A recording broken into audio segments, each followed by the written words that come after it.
Our next presentation, our final presentation, is Masterplan. We talk about what happened in the past. We started talking about what's going to happen in the future. We need somebody to help us orchestrate, plan what we should be looking at in the coming year or so. So please welcome Mr. Shivaji Dash. He's the managing director and partner at Frost & Sullivan Asia Pacific. Their office used to be at the beach tower. It's no longer there. I just passed by somewhere. It's gone. It's a demolished war zone. Yeah. Anyway, Shivaji, the stage is all yours. Thank you. Thank you, and very good evening, everyone. I have the enviable job of keeping you from having the 50 limited ice cream, which is being given just downstairs. So please bear with me. I think I will have something to offer instead of that. So I'll be talking more from a long-term perspective as well as the short-term opportunities and challenges that the C-suite has. Yeah. But before that, a very quick spiel about Frost & Sullivan. If you don't know about us already, we are a consulting and research firm, 48 offices worldwide, 62nd year this year, headquartered in Palo Alto. And we are organized by different industrial practices for which we have both research as well as consulting, and digital transformation happens to be one of our key offerings under which we look at all these things which must be very familiar with you. So if you're a subscriber, you can download more than 5,000 content at any point of time on different topics under these. Yeah? So that's about Frost & Sullivan. Now let's look at the master plan for the C-suite with digital transformation in mind. Yeah? Now, most of the C-suite, I believe all the people in the room here today, you have to deal with several of these long-term and mid-term trends. Yeah? So these are the ones which help you to define your strategy, identify opportunities, and how to position yourselves to get the most out of the environment that the economies have to offer. So we are talking about the SHE economy, economic trends such as the SHE economy, the aging economy, new economies such as perhaps Turkey, Brazil, again, re-emerging as important centers, Vietnam definitely, so tapping at these markets. At the same time, also sustainability, one very important mega trend that we have. So we need to incorporate all these when we come up with strategies, and digital obviously plays a very important role, as we have heard in many of these sessions today. But these are more of midterm and long-term trends, yeah? Mega trends which are going to be there, and your business ideas, your strategies better be in line with these if you are to survive for the next 3 to 5 years. But the pandemic, as we have heard so many times, has also posed many short-term challenges. We heard about hybrid workplaces, how to ensure our productivity remains high in such environment, security in such environment, how to ensure our organization is able to bear the steep rise in input costs, which has happened because of the recent war and various other reasons. Yeah? So there are many such short-term challenges at a strategy level, at a functional level, whether it be just ensuring security, privacy, all these things, which the C-suite has to deal with as well. Yeah? So there were the long-term, mid-term trends, which we saw earlier, and there are some of these more immediate short-term trends that we see today. And in all of these, digital has a role. Now, we ran a survey of over 200 companies from the Forbes 2000 list worldwide, including about 50 in Singapore, 50 in the States, and so on.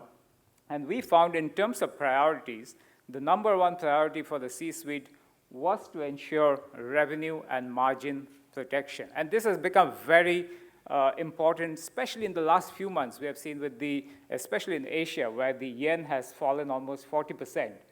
Many of these companies are thinking, how do we protect our revenues? How do we protect our margins? Yeah, it has become such a big concern. You will see costs, reducing costs become one of the top, especially in the last few months, yeah, given the high rise in input costs which have happened. But also you'll see things like improving customer experience, retaining, managing talent. All these are pretty much on top of the mind as well for the C-suite. And in all of these, we have heard today before as well, data plays a very important role, as shown by some of these numbers here. Now, how do businesses deal with each of these using digital transformation? I'll like to give you some examples which are not Grab or Airbnb or Uber. We have heard so many times these names today. But let's talk about some very small companies you may not have even heard of. Has any one of you heard of Mud Jeans? They are a jeans recycling company. They don't sell jeans, they just sell you a subscription under which you can have their jeans for a few months, and then you need to give them back once you are done.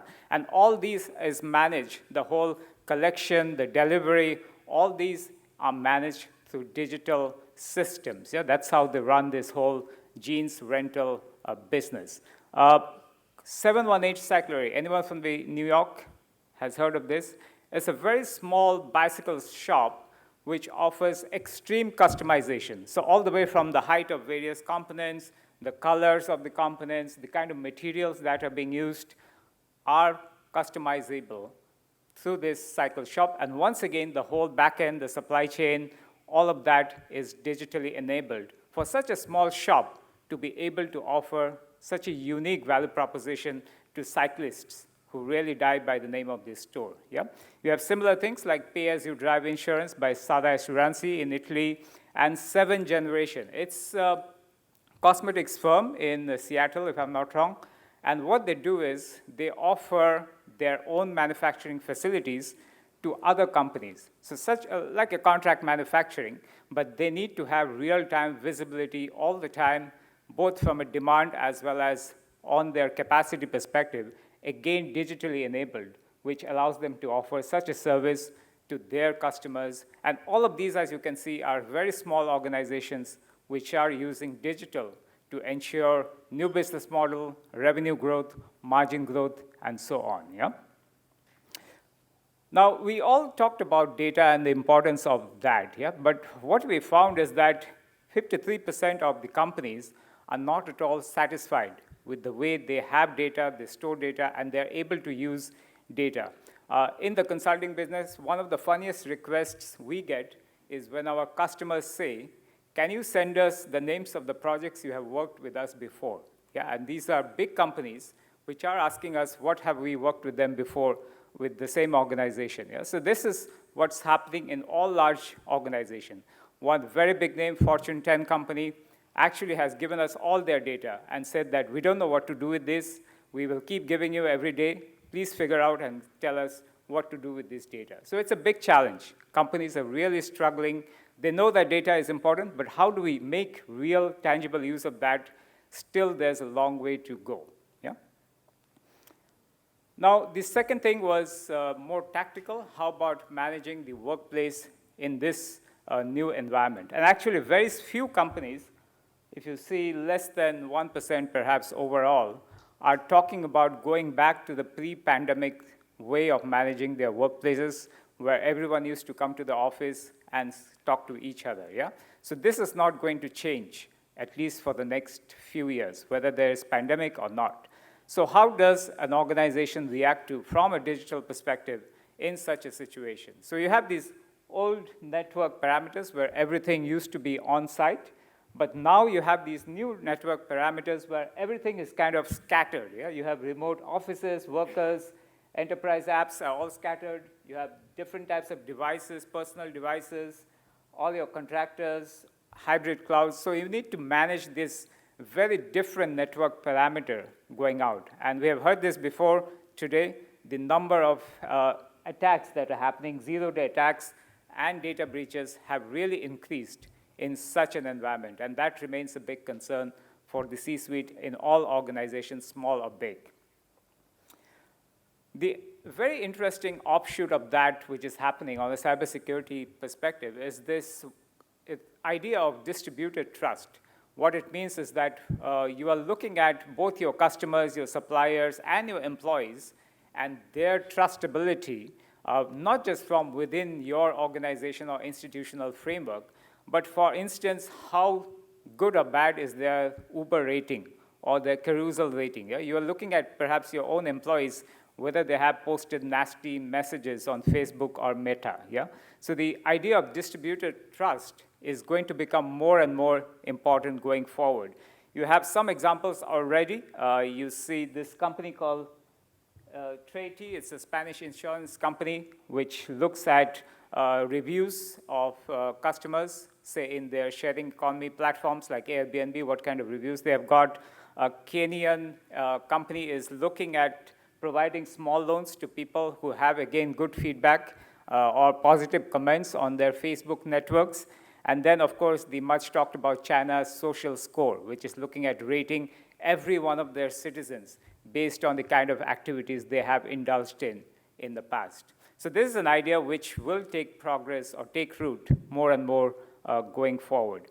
The other factor is that all of this infrastructure, all of this data is moving to the cloud. Hybrid cloud is becoming perhaps the option of choice for many organizations going forward. And this is based on the 2021 study that we did, is that almost 80% of organizations will have a hybrid cloud by the end of this year. So how does a master plan look like from a digital transformation perspective for a small or large organization? And this is something we have built kind of a hypothetical framework. Yeah? May not apply to all organizations, but roughly provides you a framework of how the next 2 to 8 years might look like for an organization from a digital transformation roadmap perspective. Yeah? So the first and foremost, or the focus in the first few years, will be more of the quick wins, things which companies have tangible evidence, solutions already in place. So these are things in terms of using data and AI to improve business operations, improving customer experience, improving supply chain resilience, and so on. When you look into the medium term, the 2 to 4 years kind of range, it goes into the next stage, the next level of complexity, where some solutions may be there, but the costs perhaps are still prohibitive and may not have use cases very relevant to the organization. So you're talking about having data governance, you're talking about having business model where everything is offered as a service using digital, and then you're talking about having verticalized cloud offerings for your customers. And the next phase, the long-term phase for digital transformation, 4 years or beyond, is going to be really the next thing. Yeah? So it's the Web3. We are talking about AR, VR, of using AR, VR for customer journeys. We are talking about digital twins and deep learning being used to achieve commercial success. And very importantly, having your organization the capabilities digitally to report on all your ESG footprint, all the way to scope 3 perhaps by year 4 or beyond. Yeah? So that's the next level of digital transformation that we are talking about. But is this going to be easy? Obviously not, yeah? And these are some of the challenges that organizations have mentioned in our survey. And of course, there's a lot of self-reporting here, so there could be some bias. But the number one is that there's a lot of uncertainty, yeah? Whether this work nature will continue, this hybrid nature will continue, whether all these things will continue. We make all these investments, but eventually, none of these remain familiar after 2 years or so. Yeah? So that's a big uncertainty that we have. Finding the right partner is a big issue. The workforce resistance to change, I think we talked about that. Legacy systems, lack of money, and organizational stakeholder silos. Yeah? This comes almost as the second bottom. As I said, there's a lot of self-reporting here. Yeah? So that's why organizations maybe underestimate how important the management's familiarity with technology and the different teams, their conflicts could be when it comes to transform digitally. Yeah? We have been doing this very large project with one enterprise conglomerate for many years, and they had a very unique way of looking at digital transformation. So they gave awards by functions, by different organizations within the conglomerates to the most digitally advanced function or organization every year. So there was like a competition between these various organizations happening, and that motivated people in these teams to really go one level after another in terms of digital transformation. Last year, they decided to also include the corporate function, the one which sits right at the top of all these organizations. And guess what? The corporate top management, that function that rated the lowest among digital maturity among all these organizations. So what happened? Obviously, they all asked us to look at our methodology again, look at our things again, so that their rating could go higher, right? But yeah, the case I'm trying to make is the management's ability to understand these digital technologies, their familiarity, their ability to understand impact, and also the conflicts within the HR team, within the finance team, the MIS team, the business development team. All these remain very important challenges to be solved in any digital transformation journey. With that, I will end my presentation here, and will be happy to take any questions. Thank you so much.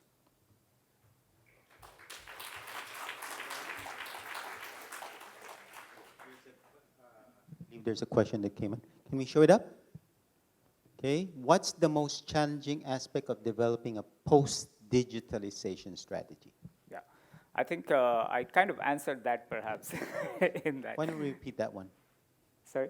Could you maybe recap Yeah, that? so it's the whole managing or navigating the organizational framework, the institutional framework that any organization have, yeah?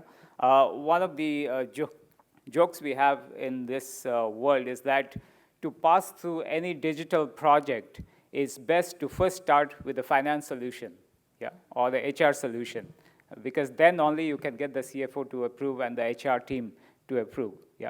But jokes apart, I think these silos, these lack of trust, these lack of faith in the impact of digital transformation within various teams of the organization, we believe is the biggest challenge. And one way I have seen some organizations being able to handle that is by creating cross-functional teams with very clearly driven, clearly defined impact measurement tools done by independent teams, not consultants necessarily, but within the organization, independent teams who are able to give true picture of what the cost benefit of each of these are going to be. Yeah? So that's one of the ways organizations have been to some extent able to manage this complexity. Thank you very much. Another round of applause for Mr. Shivaji Das, Managing Director and Partner for Frost & Sullivan.